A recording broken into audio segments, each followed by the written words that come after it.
வணக்கம் உறவுகளே, எல்லாம் நலமாக இருக்கீங்களா? ஏதோ எத்தனையோ வருஷமாக நான் ஆடு மேய்ச்சிட்ருக்கிறேன். மயில் வந்து நிறையா பார்ப்பேன், நிறையா மயில் வீடியோ எடுத்து போட்டிருக்கேன். இப்போ 2 நாளைக்கு முன்னாடி கூட ஒரு வீடியோ உங்களுக்கு போட்டிருப்பேன். அது ரொம்ப சிரமப்பட்டு தான் எடுத்தேன். இத்தனை வருஷ காலமாக நான் மயிலை வந்து கொஞ்சம் தூரத்துலேருந்து தான் எடுத்திருப்பேன். அது என்னை கண்டுட்டு கிட்ட போனாலும் ஓடி போயிடும். இப்போ பாருங்கள், இன்றைக்கி என்ன புண்ணியம் நான் பண்ணேன்னு தெரில, அவ்வளோ தரிசனம் பக்கத்துலேயே. நான் போய் பக்கத்தில் நிற்கிறேன், நான் ஒன்றுமே செய்யலை. அது எவ்வளோ ஒரு அழகாக நடனம் ஆடிக்கிட்டு அந்த தோகையை விரித்து இந்த கண்குளா காட்சி வந்து எனக்கு ரொம்ப செவ்வாய்க்கிழமை அன்னைக்கு அந்த முருகனே நேராக வந்து எனக்கு வந்து ஏதோ தரிசனம் கொடுத்த மாரி இருந்துச்சு. ரொம்ப மனசு சந்தோஷமாக இருந்துச்சு.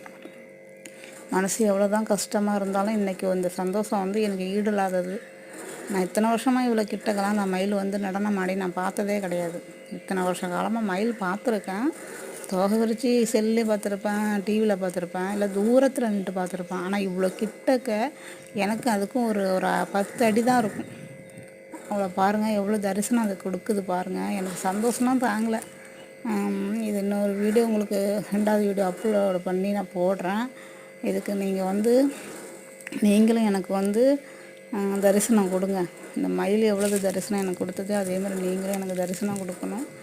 இதை நீங்கள் நிறைய பேருக்கு ஷேர் பண்ணுங்கள், லைக் பண்ணுங்கள், பிடிச்சிருந்தா கமெண்ட் பண்ணுங்கள். இந்த காட்சி உங்களுக்கும் கிடைக்கணும்னு கடவுளை வேண்டிக்கிங்க, அந்த முருகப்பெருமானை வேண்டிக்கிங்க. எனக்கு ரொம்ப சந்தோஷமாக இருக்குது.